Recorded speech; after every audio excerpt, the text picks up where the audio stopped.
Ang mapagtakpan ng kawalangyaan at kawatan ng mga kongresista sa mga senador nila ay babaling ang issue.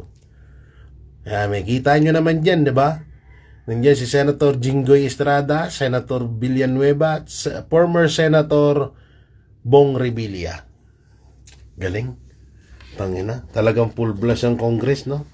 Siyempre para mapagtakpan ng para hindi mapunta yung issue kay Romualdez, siyempre. Samantala nga, ito pa yung nakakagago diyan. Ilang taon na ang dami nang nagsalita at mismong kasamahan pa ni Romualdez na itinuturo na kasama siya or siya mismong mastermind ng mga nangyayaring nakawan ngayon.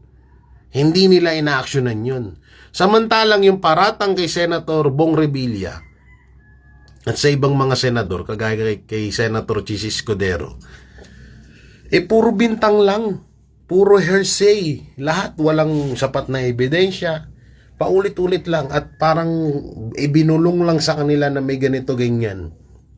So sa madaling salita, isang bintang lamang ang inuugnay dito sa mga senador na to. Samantalang kay Martin Romualdez, may mga taong nagsasabi, may mga ebidensya na ipinapakita, pero hindi nila inaaksyonan. Ang galing.